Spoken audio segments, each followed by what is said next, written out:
All right, we're on the record here with Garcia and Oaxaca. Defendants are present with the defendant Oaxaca appearing 977B through counsel. All counsel are present. The Spanish interpreter whose oath is on file is present. I can have the identifying information of the interpreter, please. Jane Hudson, Hudson, court verified, as court certified, Spanish interpreter, 300-401, oath on file. Thank you. This matter is set for pre-trial. Counsel for defendant Garcia has timely filed a motion to continue. I've already indicated on our last proceeding that the counsel has good cause. I do have to make a few comments. I've read and considered the motion and the people's non-opposition to the continuance. Counsel has made his motion to continue on two major grounds. One is recent discovery, that is good cause. Two, the jurors and witnesses must wear masks. He calls the witnesses anonymous. It's a Sixth Amendment violation, and masks render the witnesses faceless, and counsel must see the faces of the jurors. I do not find that to be good cause to continue. The most recent case in this issue is People v. Arredondo. It's ARREDONDO at 8 Cal 5th, 694. In that case, it held that the confrontation rights of the defendant were violated, where the victim, who was age 18, testified with a computer monitor positioned so that the victim and defendant could not see each other. It held that that particular accommodation was not justified by the fact that the victim started crying. The Arredondo court held that the court is not precluded from ordering an accommodation to witnesses older than age 13, other than closed circuit television. And I need not go on further from there. This is not the type of case as was Arredondo. This is not the type of case as in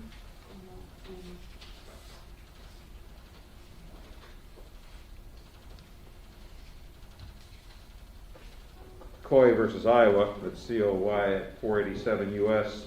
1012, which had held that a screen between that case, a child witness and the defendant, that is specifically designed to enable the witness to avoid viewing the defendant, that allows the defendant to see a dim view of the witness through the screen, was a denial of the right of confrontation.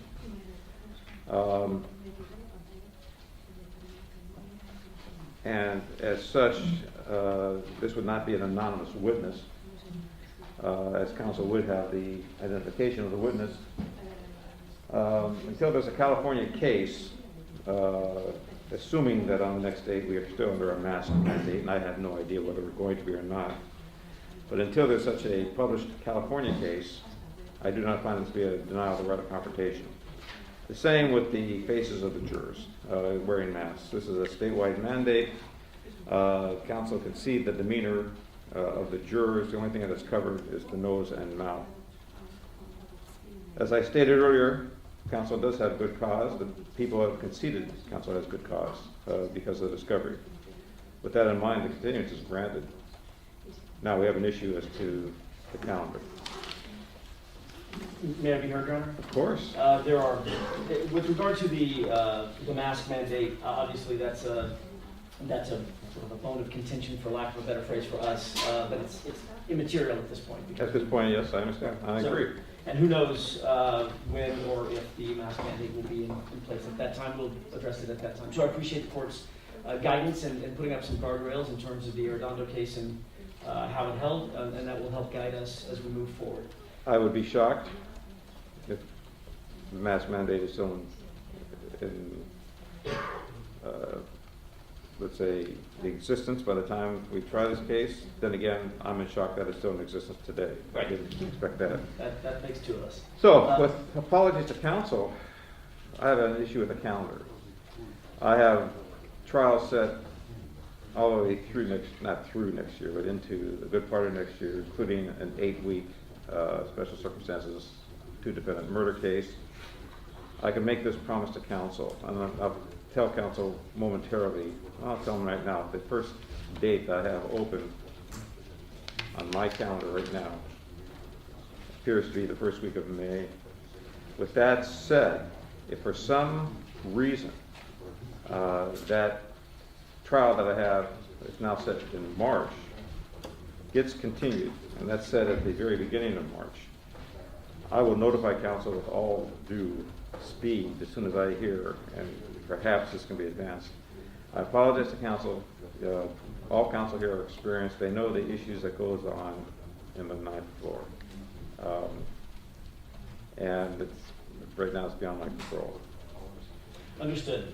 I do want to, if I could, Your Honor, the court indicated when the court began its comments by saying I had already indicated at a prior hearing that the court was inclined to grant the 1050 and find good cause. That wasn't actually a hearing, and I want to make sure that we do memorialize the circumstances of that conversation. That was a phone call between and among the court, who kindly agreed to get on the phone with Mr. Siegel and myself, but it was not reported, or at least I don't believe it was reported. Stand corrected. I mean, Clara Brooks, was that recorded? Do we know? Was that recorded? The date? I think it was. I know. It would have been September 26th. Now you take a look. I'm sorry, August 26th. If I may look at one more thing, please. I don't believe it. And counsel, if you're right, I apologize. And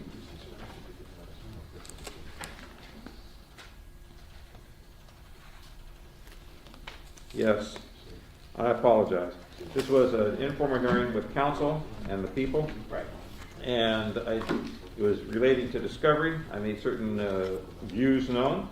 With that in mind, I stated that there would be good cause for continuance. And I made that promise to all counsel, and you are correct. Thank you for the correction. So if I could just elucidate for a Please. quick second about that. Go ahead. I think the record does deserve to be sort of fleshed out where that's concerned. To take us back to August 26th, I received a phone call. I'm sorry, that may not be true. I received a communication. I don't remember if it was a phone call or if it was an email from Mr. Siegel, who indicated that he would like to get on the phone with the court.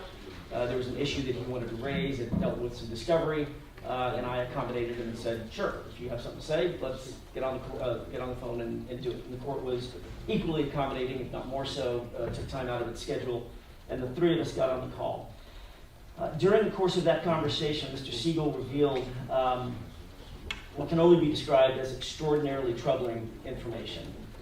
This isn't just, and I don't believe that the court would couch this as simply a discovery motion or a discovery issue. This goes far beyond that. Mr. Siegel indicated to the court and to counsel, to me, that, quote, the day before, which would have been August 25th, he started, and I'm quoting, I wrote copious notes about it, he, quote, started going through the text messages of the Jane Doe's phones. And he was troubled by certain things that he began to find, and the next morning, and I think our call, Your Honor, maybe the court can correct me, I think it was late morning, maybe 11, maybe noon, something like that, because I remember Mr. Siegel specifically saying, I had time to go through even more, hundreds of more messages this morning, and decided to make this call to Mr. Jackson, or to make this request to get Mr. Jackson on the phone with the court. Obviously, that is an enormous revelation that Mr. Siegel and the prosecution team, quote, started going through these messages just about 30 days before trial, given the fact that we, the defense, have been asking, begging, and demanding of the prosecution to allow us access to those phones and the data underlying those phones, the data on those phones, of all the Jane Does. Specifically, in this case, Jane Doe 1, 2, 3. And we have been told over and over and over again. Number one, we have gone through all those phones. The court knows this. I mean, this isn't a new thing. The media knows this. Everybody in the audience knows this, because we've had this conversation so many times. We've gone through all the phones. We have gone through and reviewed every bit of data. You have all relevant and material data, and there is no discoverable or Brady or exculpatory information for you. You're just asking to go through those phones as a fishing expedition. As Mr. Siegel continued to, and I have to give him credit for making this call. It's his obligation to do. Should have been done 2 years ago. But I give him credit for at least elucidating on what he found on the phone. We have still not had access to all of the text messages to which they have access, and I'll describe that in just a second. He indicated that there were 5 categories, and the court will recall this, 5 categories of information that were of concern to him that he believed could, in his words, potentially be discoverable. That is the biggest understatement I think I've ever heard in the practice of law. The 5 categories are the following.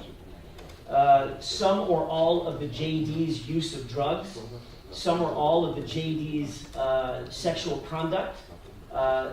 That's number 2. Number 3, some or all of the JD's mental health issues. Number 4, some or all of the JD's being involved in theft, admitting to theft and conspiracy to commit theft. Some or all of the JD's, and this is the one that caught the court's attention most and caught my attention most, statements between and among the JD's indicating an intent to set up the defendant for money. Mr. Siegel went on to say, I think Mr. Jackson might consider this Brady, so in an abundance of caution, I'm bringing this to the court's attention. And the court actually laughed out loud and said, in the last 5 minutes, what I've heard, Mr. Siegel, I find good cause.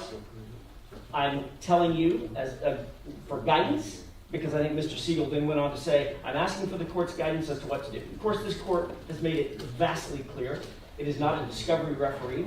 That is not something that the court's willing or has been willing to engage in. And the court said, Mr. Siegel, you need to turn all that over. And it was shortly thereafter that the court said, is there anything else? Mr. Siegel said no. I think he said something about a protective order, and we ended the call. And I think that's a relatively fair recitation of that call.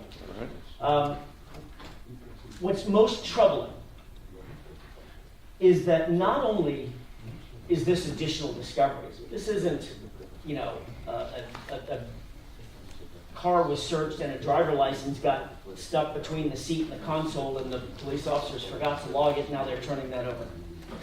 This is the central series of issues that we have been asking for in terms of discovery related to the Jane Does for 2 solid years, while my client has sat in custody waiting patiently on ostensibly a no bail hold, a $90 million bail.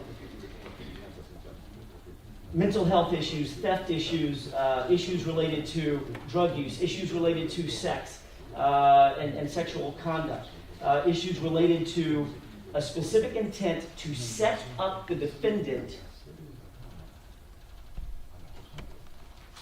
in a way that is exactly how the defendant appears to have been set up. We have come to court on numerous occasions, too numerous to even count, and we've said we would like access to the Jane Doe's phones. And the court has said, and I'll use the court's words, as best I can, I'll summarize. The court has said, look, I'm not a discovery referee, and it's not my job, my duty, nor my place to go through all of the prosecution's evidence, which we sort of asked. We didn't think we could trust them to give us everything we wanted and everything to which Mr. Garcia is entitled, and we asked the court to intervene. The court said, gently, I am not going to accept that invitation, Mr. Jackson, Mr. Mason. The prosecution knows their job. And if they don't turn something over, if they refuse, if they hide, if they conceal evidence, if it turns out to be Brady, they do so at their peril. Ms. Fusco, Mr. Siegel, Ms. Plisner have all been on the record. Ms. Fusco actually pounded her fist on the table, I recall, and pointed over to this side of the table and said, how dare they accuse us of holding back information? She put in a motion that she signed. The people do not dispute that they have a duty to provide all relevant evidence as statutorily and constitutionally required. And the people have done so. The people have reviewed the devices in full. That's not a small statement. The people have reviewed the devices in full for relevant data and exculpatory evidence. tagged the relevant artifacts in Axiom, identified them in reports of investigation, provided those reports of investigation to the defense, and made the tagged artifacts available.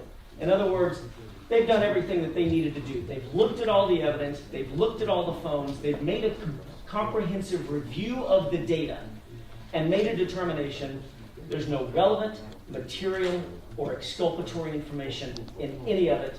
Mr. Jackson, Mr. Mason, go away. You can't see the phones. And 31 days before this case was supposed to go to trial, this is revealed. So one of two things is true, and it's binary. Either they knew that they had this information and they made false statements, knowing false statements to this court and to counsel, officers of the court, or they hadn't reviewed it, as Mr. Siegel suggested, and they still made false statements to the court and to officers of the court. There is no third option. We are extraordinarily troubled by this. Obviously, as the court indicated, its calendar is relatively jammed. We are going to need time to go through these data. To date, as we sit here, notwithstanding the passage of time after this phone call with Mr. Siegel and the court and myself, for the first time, we received the first text message that's reflective of this conversation, and that was yesterday afternoon at, I want to say it was about 1 o'clock, 2 o'clock in the afternoon. Your Honor, what we received yesterday is one, and I want to be clear about this, it's one text string from one conversation from one Jane Doe phone, and it took 3 hours for a hyperspeed computer to just download that data. There's 15,000 text messages in the download from yesterday. Obviously, we haven't had a chance to. We got it around 1 o'clock, probably by 4 o'clock it was downloaded, and we began scrolling through it. That's not, I think the prosecution has 7 phones from the Jane Does in their possession. Some of the Jane Does had multiple phones, which they took and made mirror images of and downloaded. We still don't have any of that. I would guess, and by the way, not for nothing, but just to illustrate the frustration and the inaccurate and false statements that have been provided to us, Steve Stover seems like a nice enough guy. Don't know what his motivation would be for doing this or saying this, unless he just was either acting at the behest of one of the deputy AGs, or he just was not competent to make the statement. He said the Jane Doe phones, all of them together, everything, reflected about 35,000 text messages, which we thought was a pretty big number. 35,000, that's not nothing. And Jane Doe 3's phone has 7,000. Well, we only got one string from Jane Doe 3's phone yesterday. It was 15,000 text messages. So even that was false. Not a single thing that the prosecution has told us about the actual phones and the data underlying those phones has been accurate. Not a single thing they've told this court has been accurate, and we are extremely and deeply troubled by that. And so we intend to utilize our time wisely, the time that the court is graciously giving us, I think constitutionally has to give us, in order for us to get prepared for this case. We will be bringing a series of motions. We will ask the court to re-review under a 995 motion. We will ask the court to review. I'm not asking the court to do it today, because it's sort of hitting everybody like a bucket of ice water at this point because of this late discovery. We'll be asking the court to reopen a 1054.1 motion, which we've already made, and it's already on the record. It was denied, with the exception of simply ordering the prosecution to do its job, which it clearly, abjectly has not done. We will be asking the court to entertain a terminating sanctions motion. We'll be asking the court to review an OSC race sanctions. One moment. Okay, thank you. The interpreter had to change. Go ahead. Good. And we're going to be, I think most importantly, we're going to be asking for an evidentiary hearing. These are the things that we will ask the court to entertain. We will obviously utilize, be mindful of the court's schedule. These are not small issues. These are relatively large issues, including the evidentiary hearing that we expect. And I believe the court will be required to hold at this point to find out exactly what happened. What was the motivation behind these false statements? We know that they were false. I mean, the court's heard the prosecution say, we've looked at everything, we've turned everything over. And we also know that less than 2 weeks ago, there was a huge revelation that they hadn't looked at everything and they hadn't turned everything over. So something's got to give, and we're going to be asking the court to entertain those issues. I'm not requiring it, but if the people wish to make a response. Yes, Your Honor. Your Honor, I know Ms. Busco wants to address some of the legal issues, but given the fact that Mr. Jackson referred to comments that I allegedly made during this phone call, I do want to correct the record as to some of those comments. First of all, with respect to my review of those text messages, what I indicated on the phone was that I had conducted a recent review of those text messages in preparation for trial, since I'm going to be handling the examination of those witnesses. I never indicated to anyone that no one else had ever conducted a review of that material. In fact, the defense has reported investigation 79, where our agent Joe Sadusky conducted a what looks like a comprehensive review of the content of Jane Doe, of the materials that were extracted from Jane Doe 3's phone. And we indeed made numerous written disclosures of the contents of the phones back then. And they've had that material for well over, for quite a while. So over a year, in writing those disclosures. Second of all, so my comments about recent review had to do with me personally reviewing certain text messages that I had not reviewed prior in preparation for trial. I was not conducting, that was my role in this. Second, with respect to the substance of some of these things, and the one thing I might have said during the hearing, and I don't think Mr. Jackson mentioned today, but I might have said that some of these messages were sent and received during relevant time periods, during the time that we've alleged some of these crimes occurred.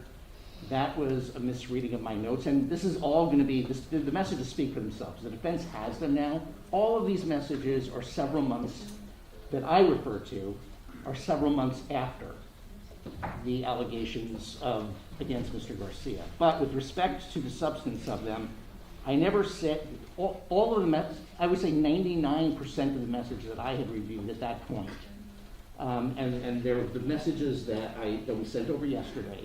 It's a very long email string between Jane Doe 2 and Jane Doe 3, mostly. And these are conversations that occur over several months. And so this is all after everything has happened and the girls are past all of this. So to the extent I said something different during the phone call, that was not accurate. And it's obvious from the messages, the dates. So with respect to the theft, I did not say that all of the Jane Does were involved in theft. I said that one of the Jane Does who were participants on those participants in those text messages had mentioned taking some underwear and I think some clothing on a couple of occasions from a store, and had talked prospectively like, hey, let's go take some eyelashes from Target. I don't know if that occurred or not. That is what I said. That's what the text messages show. So that, we don't have to take my word for it over Mr. Jackson's. That's what the text messages show. With respect to the use of drugs, what I said was that there was discussion between those two Jane Does, and I'm not talking about the others, I'm talking about those two, 2 and 3, of basically using what's, I think, called wax. It's like a concentrated cannabis. There's some discussion about that. That is not a crime of moral, the use of marijuana is not a crime of moral turpitude, would normally not be admissible for impeachment, but there is some discussion about those two Jane Does talking about using essentially marijuana. As far as sex, these two young ladies are talking to each other privately about relationships that they have with other boys. That's it. That is extremely unlikely to be admissible. And this is, remember, several months after everything with Garcia. Highly unlikely that something like that would be admissible or material. Then, as far as mental health, what I indicated and what the messages show is that these girls are depressed and distraught, and they talk about that, about how they're feeling. Remember, this is a few months after they've been through everything alleged in this case, not to mention the ordinary teenage angst kind of stuff. And then with respect to set up the defendant, I did not say that they discussed setting up the defendant for anything. Remember, this conversation, and by the way, that message about doing that, about rejoining the group and getting paid for having sex with Mr. Garcia, that was disclosed in Report 79 over a year ago. I was mistaken about that. That actually was disclosed. But more than that, Your Honor, this is something that occurs, again, not prospectively, hey, let's set up Mr. Garcia. This is something that happens months after all of this is over. And they are talking in jest, facetiously, and then I think after that they talk about some completely different subject. It's clear in context, which I didn't have a chance to explain to the court during our phone call, when these messages are viewed in context, it will be clear to everyone that this is a little bit of, I guess you'd call it gallows humor about what had happened to them. That's it. That's what's in those messages. I just wanted to correct the record as to what I had said, because I think it was characterized as a lot more than what I actually at least tried to communicate to the court. And again, no one has to take my word over Mr. Jackson's word. They have the text messages. That's what they say. And Your Honor, I would like to just dovetail on that. I mean, Mr. Siegel was trying to clarify the things that were said by counsel that misstated his prior comment. And as with everything else, in attempt to project a false narrative in this case, counsel continues to make false accusations, completely exaggerates facts, takes a huge leap with every single thing. Mr. Siegel says, I was reviewing these messages yesterday. All of a sudden it turns into no one on the prosecution team has ever reviewed a single thing in this case. This is the type of exaggeration that they have made with every single fact in this case, Your Honor. They have made huge leaps on the content of the messages and everything said by counsel, and including in court, on the phone. Since the time of that teleconference with the court, Your Honor, there had been numerous exchanges between counsel. And so I want to make sure that the record is clear, because they do continue to make false accusations of hiding evidence, et cetera, et cetera. What happened was that we were reviewing evidence. I think it was actually in response to a request from counsel for copies of things that they had not viewed, okay? Not to say that they were not available to them, they had been.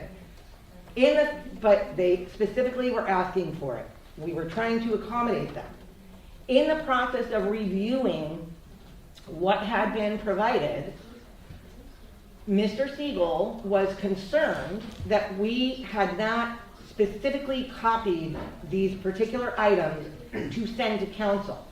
And we did not have time to drill down on the issue of whether it had actually been made available, because the discovery cutoff was the following day.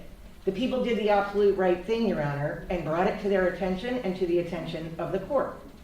Since the time of that phone call, we actually have been able to drill down on the issue and discovered that this evidence, all of the Jane Doe 3 evidence that we're talking about here in court today, Your Honor, has been available to them for quite some time. They were put on notice. There was a report, number 79, which was disclosed to them on July, I believe it was July 20th or July 30th of 2020, which specifically references this CD that we're talking about, that Mr. Siegel had been looking at.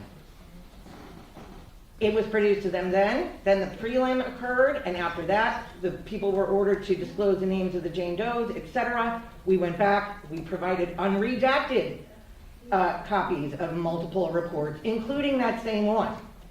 Also, Your Honor, in February of 2021, and I do have Mr. Stover on standby, and I think he would definitely take issue with comments of counsel to the effect that he has done something nefarious in this case, which is outlandish, unfounded, and completely unprofessional of counsel to insinuate.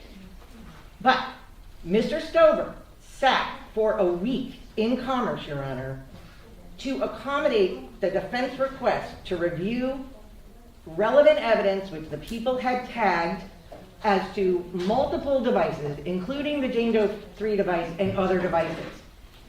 Did they look at anything substantive during that time, Your Honor? No.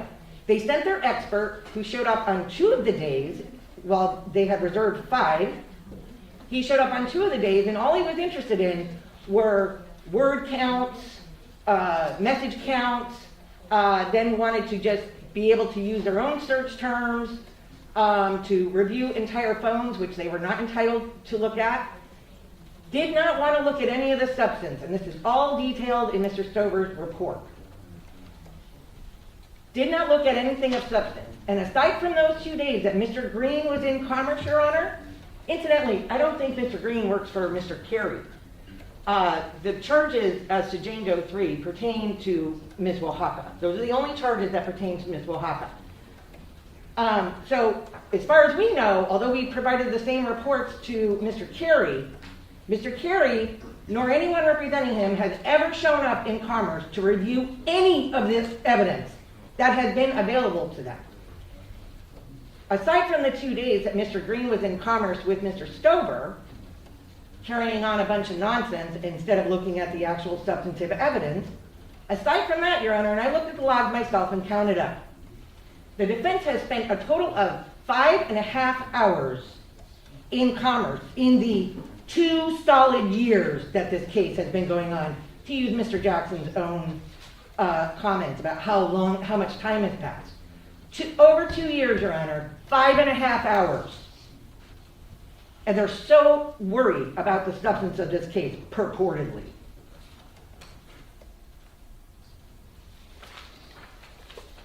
Your Honor, they have been asking for unfettered access to the Jane Doe phones all this time. Frankly, the people are just at a point where we would like to just get to the substance of this case instead of letting time pass and allowing counsel to just continually try to manufacture Brady and other discovery issues. At this point, Your Honor, although we don't believe we are required to, we don't think that we need to, but we want to provide copies of the Jane Doe phones or devices, save child porn, and I believe the court previously stated that contact lists are off limits to them. But we will be providing those copies of those devices to them, aside from those items that I just mentioned, in an effort to just get to the substance of this case and get this case to trial. rather than continue to have false accusations flying so that they can try to divert attention from the actual facts of this case, which are overwhelmingly that show the guilt of the defendants in this case. All right, thank you. Mr. Carey, I believe, and correct me if I'm wrong, you were invited to participate in the conversation, the telephone conversation, you chose not to. That's correct. I was in court, I spoke to Mr. Jackson, and he relayed the contents of the conversation to me, so I effectively waived my right. Again, as I've been saying for the last couple of years, I am not leaving you out of anything. I understand. If you want to say anything at this time, go ahead. Well, And again, I'm not using this as a forum sure. for a boxing match. I've been letting counsel vent basically and keeping quiet. If there's anything you want to say, go ahead and say Yes, it. just briefly, I was going to stay at it, but Ms. Busco just mentioned me and some invitation for me to come to Commerce and look at all their discovery. I'll search for that invitation in my email inbox. But on the one hand, she's saying, we've had 2.5 years to go look at all their evidence. But on the other hand, she's saying, okay, finally, we'll turn it over. So if we had all this time to look at it, what does she need to turn over? It's just utterly confusing. Darned if I do, darned if I don't, Your I'm Honor. sorry, counsel. I mean, she's actually right. Sword when and she a says that. shield. I just She's right when she says that. I just don't. befuddle. I'm just trying to get the discovery. There's a lot of stuff that goes on in the background. Every time I reply, look, I just want the evidence that applies to my client. I still don't have it, and I'm still confused. I know the court doesn't want to be a referee. I'm still confused as if I'm supposed to go search their warehouse for the evidence relevant to my client, or if they're going to give it to me. So I don't want to get the court involved, but I'm just trying to figure out what I'm supposed to do, because I don't want to be here in May when we actually are going to try the case and be told once again that it's my fault for not going to their warehouse to search for my discoveries. All right. I've heard enough. I don't need any responses from anybody anymore. You vented, and that's all this was for. This is not for any motions, and I kept quiet. Before we pick a date, there's only one thing I'm going to say. And again, I'm not casting aspersions as to anybody. The only thing I would say is as I would do in any case, and as I do in every case, I would urge counsel to meet, confer, and if there's a possible resolution in this matter, pursue it. I'm amenable to almost anything. Counsel knows the type of cases that I try in this court, among which are 30 death penalty cases. So I'm used to complex cases. But again, if there's any resolutions, I would urge counsel to meet, confer, see what can happen. In any event, let's pick a date. The only piece of housekeeping left is we were informed after the fact that this court had signed a protective order. I did as I would in any case. Understood. There are a couple of issues in that protective order. The most salient of which, Your Honor, I will bring to the court's attention. I think it's paragraph 8. The reason that we didn't sign it and would not sign off on it is because it disallows us from even presenting the data that we now are going to get, the exculpatory data, to my own client and to Ms. Oaxaca and Mr. Carey. That is I believe it's completely inappropriate. It may have been an oversight on the court's part, but I would ask the court to reverse its order as it pertains to that. I have no. Let me paragraph 8. I think so. Under no circumstances shall the records be downloaded or imputed into any computer program No. or internet website. It must be 7. Something like shared with the defendant. The records or copies thereof will not be given to the defendants without the court's approval following notice hearing. Correct. I have to be able to discuss this issue and show them to my client. Mr. Siegel, you drafted the order. Is there any issue with that? Your Honor,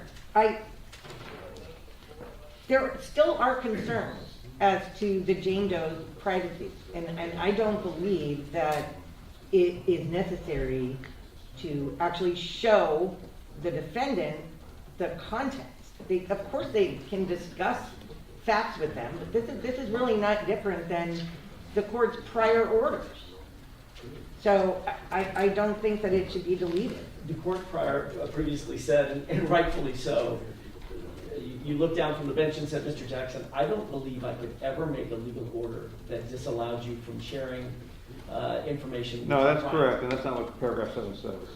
You may share, you may show, you may not give. Correct, fine, and That's that's what it fine. says. I read it more broadly, and I think Ms. Fusco just corroborated my reading of it. She doesn't think I should even be able to show it to him. It's ridiculous. That's not what the order says. And as every word has meaning, and was not specifically included or excluded is included, the records will not be given to the defendant without the court's approval following the notice hearing. Then I will. There's nothing saying it can't be shown or discussed. I will govern myself accordingly, Mr. Can I ask a question? I get what the court's saying, but if I don't give the messages to my client, I'll have to sit with her in a room for probably 3 weeks. I understand. I'm sorry. So I can give them to her to look at, just so I want to make sure. You cannot give them to her. You can share them with her, show them to her, discuss them with her. Okay, so she can come to my office and look at a computer? Absolutely. Okay. All right, date. Your Honor, I dare say an interim date of. Oh, there would be many interim dates, but what I do is, the first thing I want to do is set a trial date. Got it, okay. We're looking in May. I am,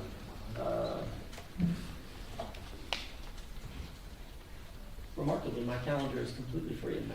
remarkably. The case that I have is supposed to end, and nothing's for certain, April 29th. I would think the court would want a week or so breather at least. Don't worry about me. Your Honor, how about the week of the 9th? That'd be fine. Any particular date? We can set it for May 9th as 0-10, but you understand we always start on day 0 in this court.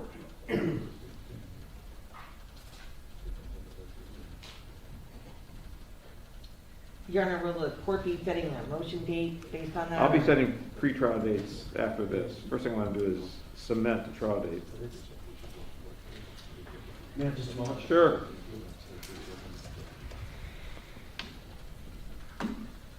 And I take it the estimate is still around 8 weeks? I'm sorry, Your Yes. Honor? I take it the estimate is still around 8 weeks? Yes. Thereabouts, Your Honor. 6, 7 weeks. We'll mark it in for 8.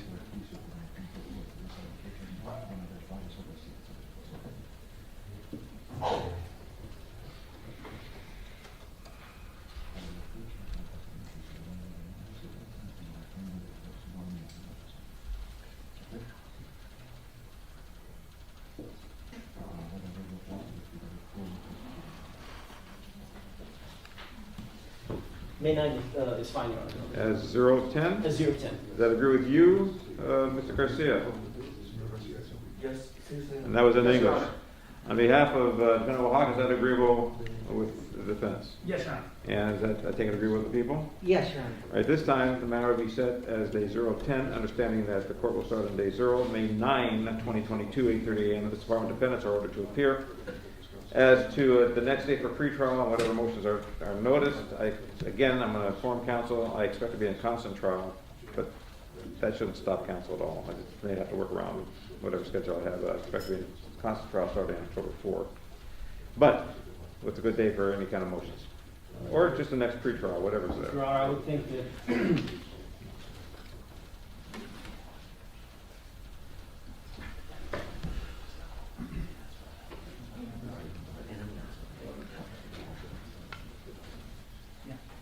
Your Honor, about a month from now, I think would be satisfactory. That's fine. Would that put us on the 15th? 22nd. This court will be dark the week of the 18th of October.